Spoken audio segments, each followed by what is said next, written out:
Welcome to our channel TCF education. तो चलिए RRB ALP 2024 series का मैथ सीरीज़ का हम अपना अगला टॉपिक स्टार्ट करते हैं।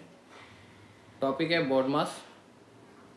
जैसा कि मैंने पहले वीडियो में भी आपको बताया है कि आपको एक प्रीवियस ईयर क्वेश्चन पेपर का जो सेट है, ये किताब जो मार्केट में काफ़ी सारी अवेलेबल हैं अलग अलग राइटर की, तो आपको एक प्रीवियस ईयर क्वेश्चन पेपर की किताब लेनी है और उससे आपको टॉपिक वाइज प्रैक्टिस करनी है।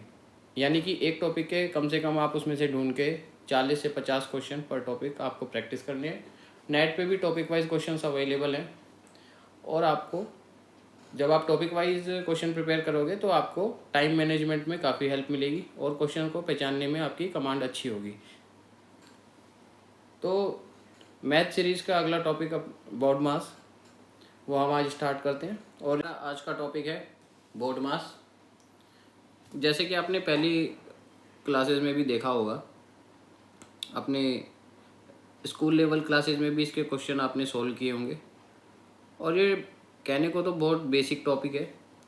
इसमें होता क्या है कि हमें एक नंबर्स की एक इक्वेशन बना के दी जाती है, कॉम्प्लेक्स, जो दिखने में कॉम्प्लेक्स होती है बट अब एज़ पर रूल सॉल्व करने में बहुत ही सिंपल तरीके से उसका आंसर आ जाता है।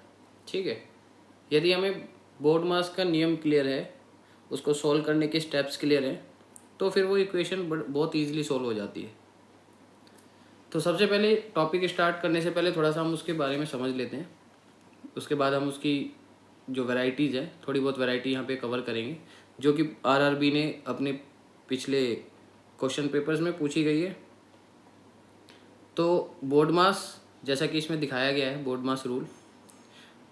बोर्ड मास की पहले फुल फॉर्म जान लेते हैं। Bracket of division, multiplication, addition and subtraction.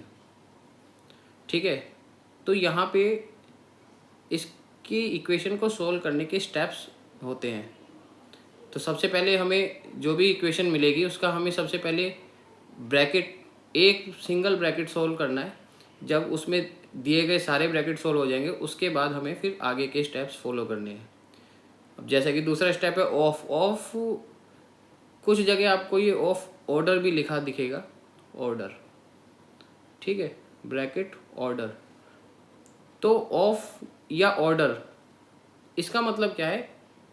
Exponents. Exponents का मतलब पावर्स। जैसे कि आपने देखा होगा कई बार हमें इस तरीके से लिखा दिखता है, जैसे a प्लस बी ब्रैकेट बंद, ब्रैकेट की पावर 3। ठीक है, तो सबसे पहले हमें अपना क्या करना है, ब्रैकेट के अंदर की इक्वेशन सॉल्व करनी है, उसके बाद उसके एक्सपोनेंट्स सॉल्व करने हैं और उसके बाद हमें आगे के स्टेप्स फॉलो करने हैं। एक्सपोनेंट्स यानी पावर्स, या ऑफ का मतलब आप यहाँ पे पावर्स को समझेंगे। ठीक है, उसके बाद थर्ड स्टेप में हमारा आता है डिवीज़न। यदि डिवाइड का साइन है तो पहले उधर नंबर्स को हम डिवाइड करेंगे, उसके बाद मल्टीप्लिकेशन वाले साइन की तरफ चलेंगे, आफ्टर दैट एडिशन यानी प्लस करेंगे और उसके बाद सबसे लास्ट में सब्ट्रैक्शन यानी माइनस। अब ये तो हमने बोर्ड मास की फुल फॉर्म समझ ली या उसके साइंस समझ ली। अब इसे अप्लाई कैसे करना है, तो अब हम इसकी वैरायटीज़ देखेंगे, क्वेश्चंस की वैरायटीज़ देखेंगे कि किस तरीके से रेलवे ने इस टॉपिक में से पिछले क्वेश्चन पेपर्स में सवाल जो है पूछे हैं और हमें किस तरीके से उन्हें सॉल्व करना है। ठीक है, और साथ ही साथ हमें अपने टाइम मैनेजमेंट का भी बहुत ध्यान रखना है। किसी भी कॉम्प्लेक्स इक्वेशन में ज़्यादा टाइम नहीं लगाना है और उसको जितना भी हो सके सिंप्लीफाई तरीके से सॉल्व करना है। ठीक है, तो चलिए थोड़ा सा क्वेश्चंस की तरफ चलते हैं। अब जैसे कि यहाँ पे एक पहला क्वेश्चन है जो कि एक इम्पॉर्टेंट वैरायटी है। इफ मीनिंग ऑफ,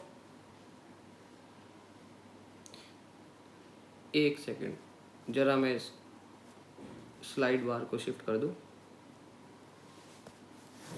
ठीक है, अब ये क्वेश्चन देखिए। If meaning of divide is minus, multiply is plus, minus is multiply and plus is divide, then find the value of equation.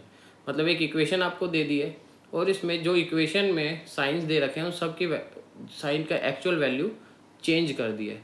अब ऐसे क्वेश्चन में हमें करना क्या है, जहाँ पे भी हमें इस टाइप के क्वेश्चन मिले जिनमें सभी साइंस की वैल्यू चेंज कर दी हो और लास्ट में एक इक्वेशन दे रखी हो, तो सबसे पहले हमें करना ये है कि हमें लास्ट की इक्वेशन पे जाना है, फाइनल इक्वेशन जो हमें क्वेश्चन में दे रखी है, और उसके अकॉर्डिंग साइन की वैल्यू लेनी है।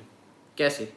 अब देखिए 7 × 3, तो सबसे पहले हम जब जैसे ही हमने इक्वेशन, हमने अपनी ये वाली इक्वेशन देखी, तो हमने करना क्या है 7, अब ये जो साइन इसमें दे रखे हैं उसको ऊपर वाले साइन से आप रिप्लेस करते जाइए।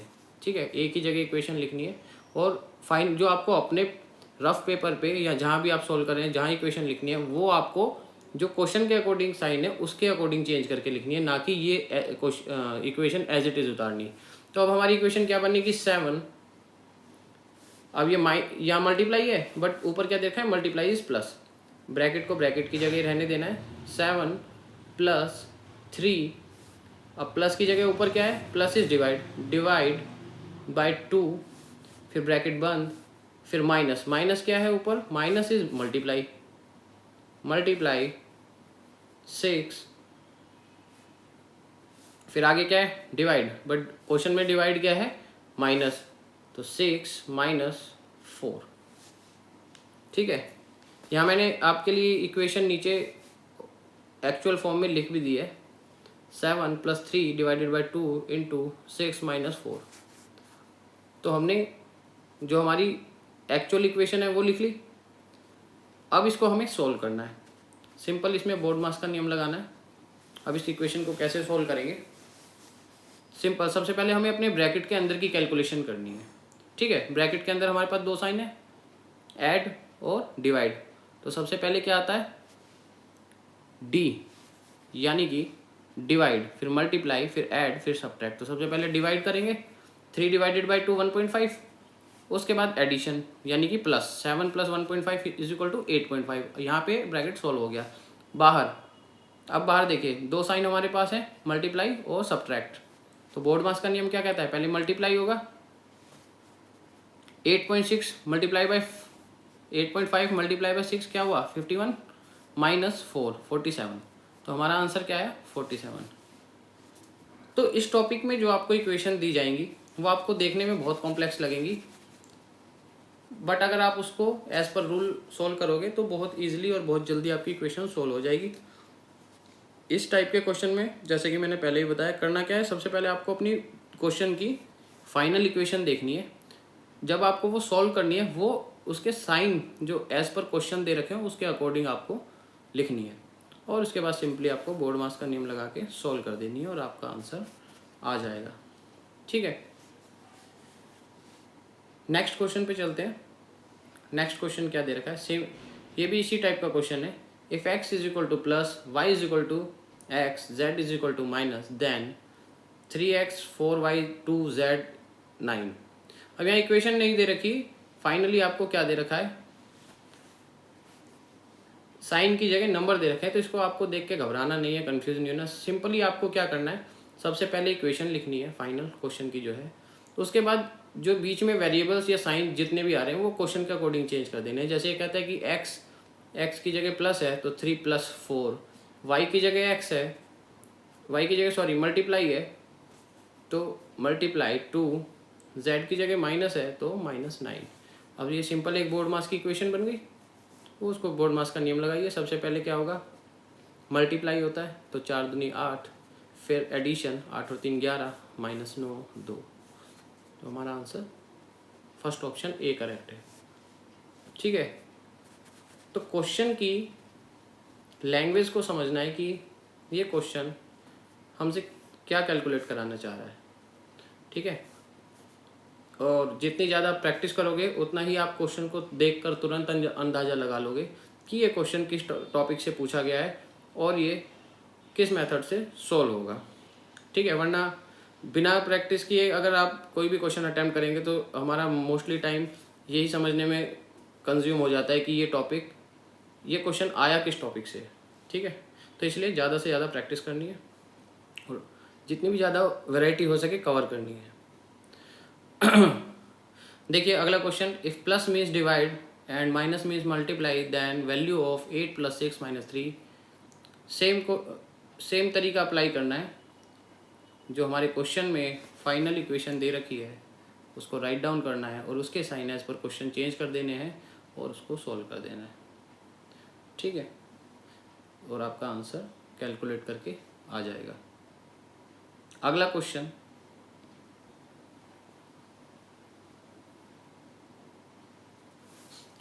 है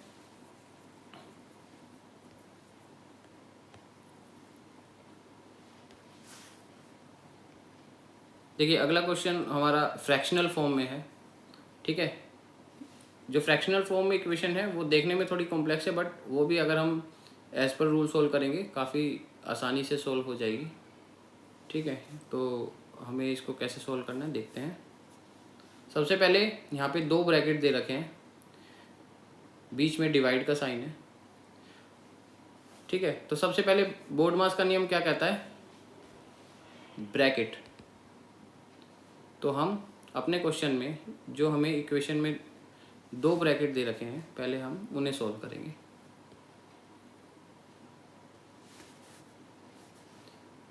एक ब्रैकेट में 2/5 + 2/9 डिवाइडेड बाई 2/5 + 5/9। सबसे पहले हम दोनों ब्रैकेट सॉल्व करेंगे, ठीक है। ब्रैकेट के अंदर जब हम सॉल्व करेंगे तो इधर 5 और 9 फ्रैक्शनल, मैंने एलसीएम और एचसीएफ में फ्रैक्शन वाले टॉपिक में भी बताया था और एलसीएम एचसीएफ वाले में भी बताया था। जब फ्रैक्शन हमें ऐड या सब्ट्रैक्ट करनी होती है, यानी बटे वाले नंबर जमा या घटा करने रहते हैं, तो हम सबसे पहले नीचे वाले का नंबर्स का एलसीएम लेते हैं और एलसीएम लेने के बाद एलसीएम को जो डिनोमिनेटर होता है, नीचे वाला नंबर होता है, उसे डिवाइड करके ऊपर से मल्टीप्लाई करते हैं और इस तरीके से हम अपना फ्रैक्शनल क्वेश्चंस को सॉल्व करते हैं। तो जब हम अपने दोनों ब्रैकेट के फ्रैक्शंस को सॉल्व करेंगे, ठीक है, तो दोनों में हमें दोनों का एलसीएम यहाँ पे 5 और 9 का भी 45 है, इधर भी 5 और 9 का 45 है। ब्रैकेट सॉल्व करें, अंदर कैलकुलेशन करी, तो फाइनली हमारे पास क्या आएगा, 28/45 डिवाइडेड बाय 43/45। अब क्योंकि ये दोनों भी फ्रैक्शनल फॉर्म में है, दोनों का नीचे का नंबर सेम है, तो दोनों का एलसीएम भी 45 आएगा, ठीक है।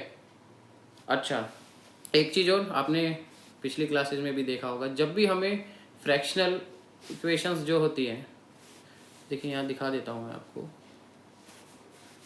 यहाँ नीचे वाले में जब हम फोकस करेंगे, जब हमारे पास ये 2 ब्रैकेट सॉल्व करके 28/45 डिवाइडेड बाय 43/45 जो फाइनल नंबर्स आए, बट यहाँ क्या है, बीच में डिवाइड का साइन है, क्योंकि ये फ्रैक्शनल नंबर है तो डायरेक्ट डिवाइड तो नहीं हो सकते, तो हम डिवाइड को मल्टीप्लाई साइन में कन्वर्ट जब करते हैं तो अगला जो नंबर होता है वो रिवर्स हो जाता है। जैसे यहाँ 43 डिवाइडेड बाय 45 था, तो ये यहाँ पे उल्टा हो जाएगा, 45 डिवाइडेड बाय 43, डिवाइड का साइन हमने मल्टीप्लाई चेंज कर दिया, ठीक है। ये रूल आपने अपने क्लासेस में भी पढ़ा होगा और ये काफ़ी बेसिक रूल है, ठीक है। तो हमारे पास जो फाइनल इक्वेशन आई वो क्या आया, 28/45 गुना में 45/43, 45 से 45 कट गया, तो फाइनल आंसर 28/43 यानी कि 28/43 हमारा आंसर आया, जो कि हमारा बी ऑप्शन है।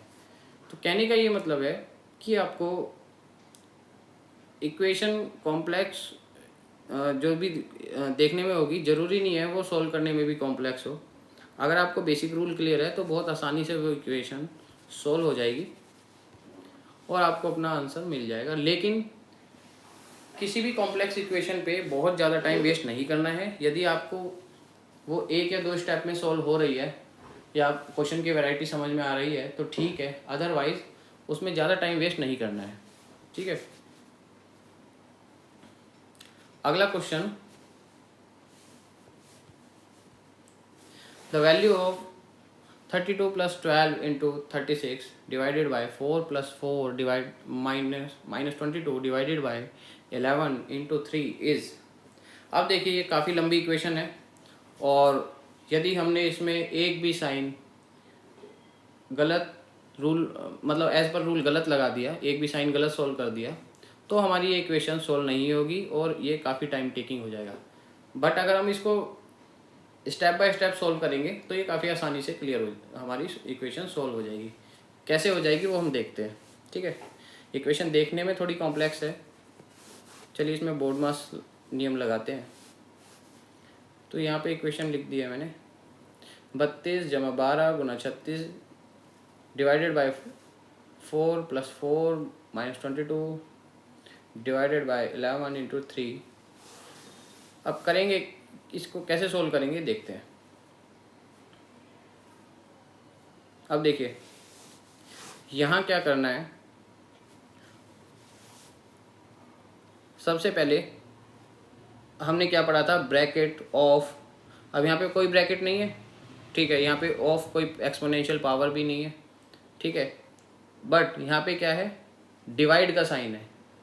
डिवाइड का साइन हमारे पास दो जगह है, ठीक है, 22 डिवाइडेड बाई 11 और 36 डिवाइडेड बाय 4, ठीक है। एक साइन अगर हम प्लस का यहाँ से हटा दें, एक मल्टीप्लाई का यहाँ से, तो बीच में हमारे पास क्या है, 36 डिवाइडेड बाय 4। इसी तरह यहाँ से माइनस हटाने पे और यहाँ मल्टीप्लाई के हटाने पे हमारे पास यहाँ पे क्या है, 22 डिवाइडेड बाय 11, यानी कि हमारे पास डिवाइड के दो साइन है। तो सबसे पहले बोर्ड मास में क्या रहेगा, DMAS, divide multiply add subtract. तो सबसे पहले हमने यहाँ 11 को 22 से डिवाइड करा, 2 आ गया, 4 को 36 से डिवाइड करा, 9 आ गया। उसके बाद डिवाइड के बाद अगला क्या साइन आता है हमारे पास, M, मल्टीप्लाई। मल्टीप्लाई के हमारे पास कितने साइन है, एक ये और एक ये, 12 गुना 9 2 गुना 3। सेकेंड स्टेप में हमने 2 को 3 से मल्टीप्लाई करा, 6 आ गया, 12 को 9 से मल्टीप्लाई करा, 108 आ गया। अब हमारे पास इक्वेशन बहुत ही सिंपलेस्ट फॉर्म में आ गया, 32 जमा 108 जमा 4 माइनस 6, ठीक है। जब हम तीनों को अब क्योंकि अगला स्टेप क्या है, एडिशन, यानी कि जमा, तीनों नंबर जोड़ दिए, सबसे लास्ट में माइनस सब्ट्रैक्ट। तो 144 में से 6 घटाने पे हमारे पास फाइनल आंसर 138 आया, जो कि हमारा ऑप्शन बी है, ठीक है। तो इसमें हमने क्या देखा, इसमें हमने देखा कि कोई भी इक्वेशन जो कि हमें कॉम्प्लेक्स सी लग रही है, बट हमें अगर बोर्ड मास का रूल क्लियर है अगर और हम उसको एज पर रूल सोल्व करें तो बहुत ही सिंपल स्टेप्स में इक्वेशन सोल्व हो जाती है। इसके लिए करना क्या है आपको, अगेन प्रैक्टिस, ज़्यादा से ज़्यादा क्वेश्चंस की प्रैक्टिस करनी है ताकि आपकी कैलकुलेशन पे भी कमांड अच्छी बने, ठीक है। अगला क्वेश्चन क्या है, value of 20% plus of 120 plus 25% of 48 divided by 4% of 25, ठीक है। यहाँ पे ये जो साइन है मैं दिखा देता हूँ आपको, ये जो लंबा सा साइन है स्लैश वाला, ये भी डिवाइड का ही साइन होता है, वैसे आपको पता भी होगा। इस साइन को भी हम ये जो ऐसे स्लैश वाला साइन होता है, ये भी डिवाइड को शो करने के लिए यूज़ होता है, ठीक है। तो हमारी इक्वेशन क्या है यहाँ पे, अब देखिए, अब यहाँ पे मैंने ये जो क्वेश्चन है इसमें मैं आपको ये दिखाना चाहता था कि 20% ऑफ 120, तो ब्रैकेट के अंदर ही जो ऑफ रहेगा, जब भी हमारी कॉम्प्लेक्स इक्वेशन में यदि कोई ऑफ आता है तो पहले हमें उसको भी सॉल्व करना है। हालांकि परसेंटेज टॉपिक का आपको एक अलग से वीडियो मिलेगा जिसमें परसेंटेज और की जो वैरायटीज़ है वो कवर होंगी, बट यहाँ पे आपको ब्रैकेट के अंदर ऑफ यदि किसी ऑप्शन में मिलता है तो उसको किस स्टेप पे सॉल्व करना है ये दिखाने के लिए इसको इस टॉपिक में डाला गया है, ठीक है। तो सिंप्लीफाई जब हम इस इक्वेशन को करेंगे तो 20/100 इंटू 120, 20% ऑफ 120 इधर ये एक ब्रैकेट में आ गया, 25% ऑफ 48 ये हमने अंदर एक ब्रैकेट में सॉल्व कर लिया, और डिवाइडेड बाय, ठीक है, यहाँ पे साइन है डिवाइड का,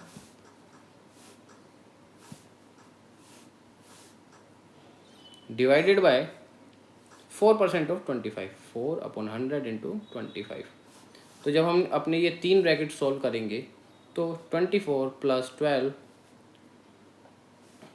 इज इक्वल टू 36।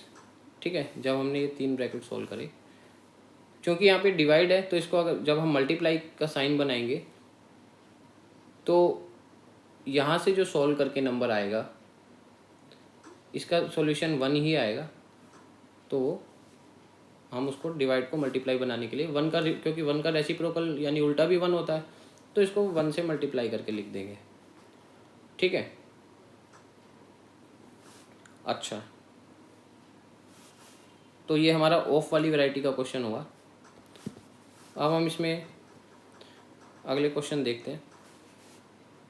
ठीक है, तो अगला क्वेश्चन हमारा क्या कहता है, 76% of 1285 is equal to 30% of 1256 plus question mark. यानी कि इक्वेशन इसने हमें परसेंटेज की फॉर्म में दे रखी है, is equal to 35% of 1256 plus, यानी कि हमें ये क्वेश्चन मार्क की वैल्यू निकालनी है। हम अपना इक्वेशन को या सिंप्लीफाई करेंगे परसेंटेज को, क्योंकि आपको पता होगा कि परसेंटेज को जब नंबर में चेंज करते हैं तो उतने परसेंट को 100 से डिवाइड कर देते हैं। ठीक है, दोनों साइड हमने परसेंटेज को सोल्व करके लिखा, क्रॉस मल्टीप्लाई करके सोल्व करके जो आंसर आएगा क्वेश्चन मार्क, उसकी वैल्यू आएगी 537, जो कि हमारा ऑप्शन बी है। यदि आपको परसेंटेज सोल्व करने में कोई प्रॉब्लम होती है या ये क्वेश्चन परसेंटेज के बेसिस पे क्लियर नहीं होता है, तो मैं आपको बता दूं कि परसेंटेज की आपको एक अलग से वीडियो मिलेगी जिसमें कि परसेंटेज क्या होता है, कैसे सोल्व करना होता है, यदि आपको जिसमें आपको बिल्कुल बेसिक से बताया जाएगा और उसकी वैरायटी भी कवर की जाएंगी।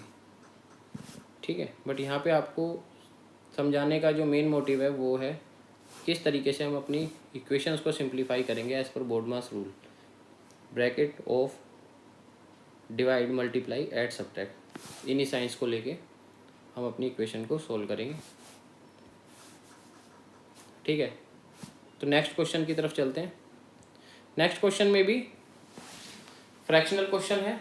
ठीक है, इसमें एक मिक्स फ्रैक्शन भी बीच में डाल रखी है, जैसे जो मैं आपको दिखा देता हूँ, 1:3/5। इसको पहले हम सिंप्लीफाई करेंगे, 5 × 1 + 3/5 यानी कि 8/5। ठीक है, बाकी हम इसको as per fractional rule solve करेंगे। पहले दोनों ब्रैकेट की फ्रैक्शंस को सोल्व करेंगे, उसके बाद डिवाइड साइन को मल्टीप्लाई बनाने के लिए अगले वाली फ्रैक्शन को जो कि 7/10 है उसको उल्टा करके लिख देंगे, 10/7, जो कि सोल्व होने पे फाइनली 11/7 हमारा आंसर आएगा, जो कि हमारा ऑप्शन बी है। ठीक है,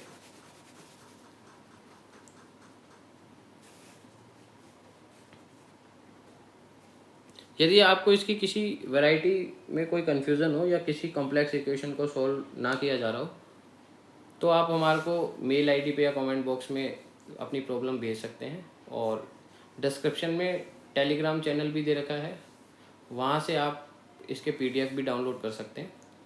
ठीक है, तो हमारी कोशिश रहेगी कि हम आपको ज़्यादा से ज़्यादा टॉपिक वाइज वैरायटीज़ कवर कराएं, बट आपको खुद से भी उस टॉपिक के क्वेश्चन सर्च करने और अपनी प्रैक्टिस सेट में कम से कम 40 से 50 क्वेश्चन पर टॉपिक आपको प्रैक्टिस करने हैं।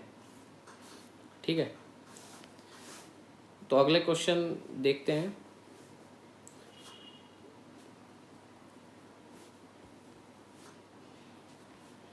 अगला क्वेश्चन अगेन फ्रैक्शनल क्वेश्चन है, फ्रैक्शनल इक्वेशन, और सबसे पहले हमें ब्रैकेट के अंदर की जो हमारी फ्रैक्शंस हैं उसको सोल्व करना है। उसके बाद जो बीच में साइन रहता है, अब चूँकि ये डिवाइड है तो इसको हमें लास्ट में मल्टीप्लाई करने के लिए अगले वाली फ्रैक्शन को उल्टा कर देना है। यदि ये मल्टीप्लाई होता तो हम सिंपली इसको सोल्व करके आंसर निकाल देते। ठीक है, तो हमें लेकिन सबसे पहले क्या करना है, हमने अपने दोनों ब्रैकेट के अंदर की फ्रैक्शंस को सोल्व करना है, और उसके बाद फाइनली जो दो फ्रैक्शन आती हैं उनको एज पर साइन हमें कैलकुलेट करके आंसर निकालना है।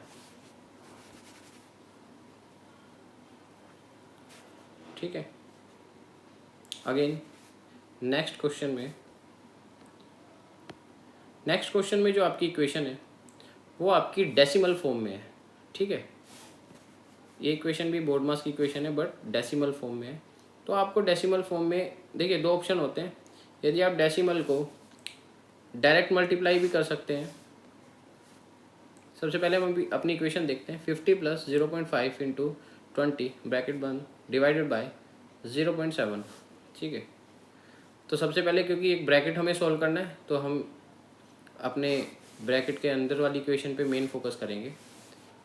अब इसमें मल्टीप्लाई, क्योंकि बोर्ड मास में पहले मल्टीप्लाई आता है, डिवाइड यहाँ है नहीं अंदर ब्रैकेट के, तो सबसे पहले मल्टीप्लाई आएगा। तो 20 इंटू 0.5, आप चाहें तो आप इसको डायरेक्ट 0.5 को 20 से मल्टीप्लाई कर सकते हैं, अदरवाइज इसको 0.5 को 5/10 भी हम लिख सकते हैं, इंटू 20, 0 से 0 कटा, 5 दूनी 10, इन दोनों को सोल्व करके आपको 10 मिलेगा। तो हम हमारी ब्रैकेट के अंदर की इक्वेशन हो गई 50 प्लस 10 यानी कि 60 डिवाइडेड बाय 0.7। ठीक है, अब देखिए यहाँ पे क्या करा, अब क्योंकि 0.7 को हम 7/10 भी लिख सकते हैं, 0.7 का मतलब 7/10 भी होता है।